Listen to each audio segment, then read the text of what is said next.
Daedric weapons are some of my favourite weapons in Oblivion. They can launch foes dozens of yards into the sky, summon powerful allies to fight on your behalf, and even make clones of NPCs completely without clothes. Don't know why it does that, but it does. Anyway, in this video, you're going to see my favourite Daedric weapons in the entire game, such as this flaming sword, and keep on watching because the longer this video goes on, the more powerful the weapons get. Make sure you're subscribed to the channel and let's kick things off. And what we're going to start with is a weapon called Wabberjack. Now, what did this do? Wabberjack on target. What is that? What does Wabberjack on target even mean? Well, I'll show you.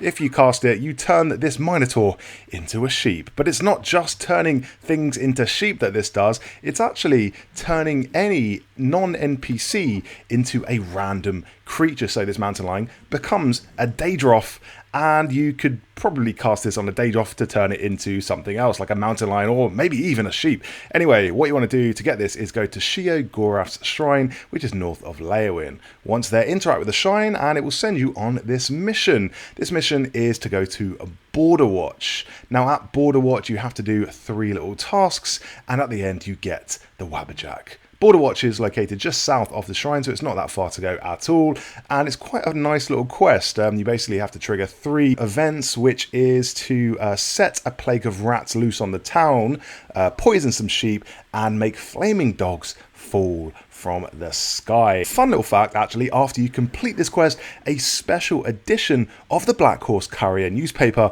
is published. The headline is Reign of Burning Dogs. So it actually reports on the actions you've just taken in Border Watch. A lovely little effect there, and shows that Oblivion kind of is watching every move you make. Another little detail with this quest is if you do this after you complete the Shivering Isles DLC, you're actually going to be speaking with Haskill. Now Haskill is Sheogorath's Chamberlain, and you kind of dethrone Sheogorath at the end of Shivering Isles, and it's kind of a dynamic quest in that sense. Now, one final thing I'll leave you with is this: go up to a dog in any settlement and use the Wabberjack. You never know what's going to come out. In this case, it's a troll, and the city guards go absolutely bonkers. The next weapon in this video is even more powerful, but if you are enjoying this video, I just want to say leave a like and subscribe to the channel. That would be very much appreciated. Now let's get on to the next weapon. This makes enemies collapse in one hit like this. Imp, get the hell away from me. Also the Will-o'-the-Wisp, get done, I hate your guts, and even a little mud crab. Check out the top hat on this thing, I modded that in. But yeah, this weapon can one-shot little mobs, but it can also do a lot of damage to even more powerful enemies. What is this weapon? It is the Mehrunes Razor, a completely unique form, one-handed dagger that does the following. It has Daedric Banishing on strike and Disintegrate Armor on strike, which means it can sometimes one-shot enemies just out of the blue. How to get this? Well, you go to Sundercliff Watch. This is in the east of the map. Go to Sundercliff Watch and interact with this door. Now, you can't actually access this door until you interact with the little sack next to the door, which contains a small diary. I'll give you the password, which is Chimer. Now you can enter Sundercliff Watch and get the Mehrunes Razor. But it's not as easy as that, because Sundercliff Watch is actually an incredibly massive dungeon, and I think it is the biggest one in the entire game. When you come in here, you're actually kind of expecting a small kind of cave or a little settlement, but this is an entire city located under the ground. This isn't just a standard quest, this is a whole piece of DLC you'll be doing for the Mehrunes Razor. That means you'll have your work cut out for you. You will be spending at least half an hour up to an hour on this quest, but it is completely worth it to get this dagger. Now, a little bit of lore for the Mehrunes Razor. In the 3rd era, the Archmage Fathrin Dothran was excavating the ruins in an attempt to locate it. That's why it's all dug out and there's all kinds of buildings around here, because all of this was an attempt to find this single powerful weapon. That just leaves one question: why is this place so big? Well, apparently it's because the designer was bored. Now, in an interview, a 2022 interview with one of the artists behind this place, a man by the name of Joel Burgess, he and a friend were building a dungeon, and they said, let's make this interesting, let's try and build the biggest dungeon we can. However, there's one caveat. We have to try and build this without adding any new quest dialogue or any additional programming. So they were going for sheer space and size rather than any extra bells and whistles. The result is this, the Mehrunes Razor DLC, which is the result of two people's work plus a little bit of the QA team. Very fine work indeed. Up next, this is a mythical dwarven weapon. Get away from me. This is the Volendrung. It causes people to collapse due to its stamina draining power. Now, this is unique in that it's the only blunt weapon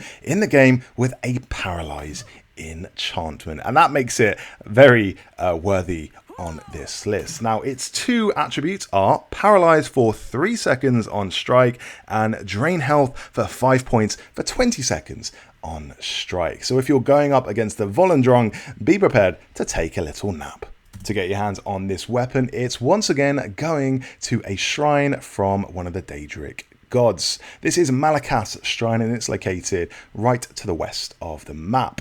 What you want to do is go up to the shrine, interact with it, and it's going to give you a short quest. This quest is located at Lord Drad's estate. Now, at Lord Drad's estate, the mission is to liberate a bunch of trolls. These trolls have been imprisoned as slaves, and they're working in the nearby mine, which is called Bleak Mine. Go into the mine and try, if you want to do this sneakily, you can loot the key to the cages where all the trolls are. Or if you want to go violent, you can, but be prepared for a fight, because the Bleak Mine is full of guards and they don't really want you messing with their trolls. But give the trolls their liberty, go back to the shrine, and you will come away with the Volendrung. Now, what I like about this is that it is one of the oldest weapons in all of the Elder Scrolls.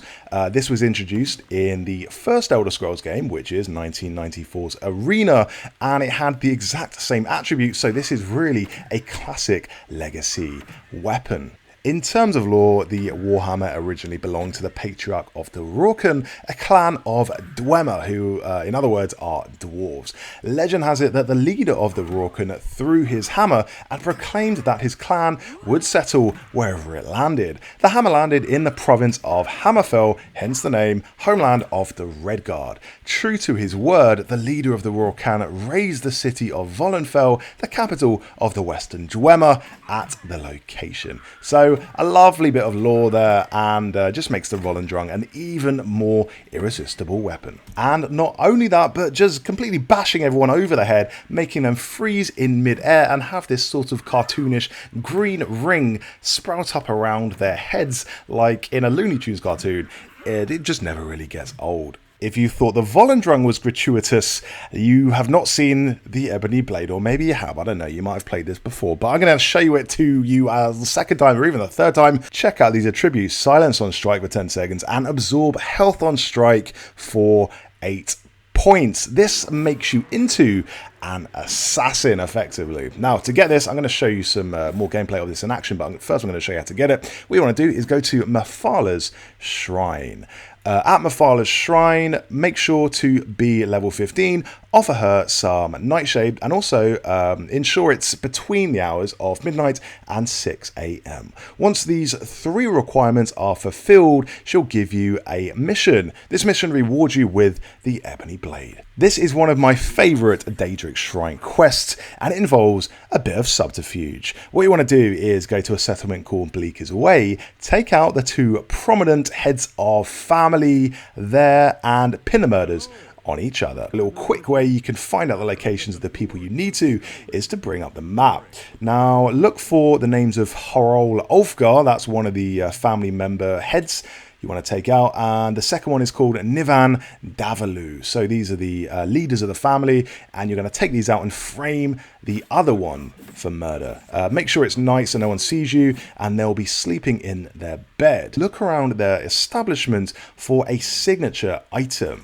In the case of her old Ulfgar, it is a ring. This is the Ulfgar family ring. Take that, and then you can plant this on the other person you kill to make it look like Hrolf Ulfgar has indeed done it. And it's a similar thing for the other person who is Nivan Dalvalu.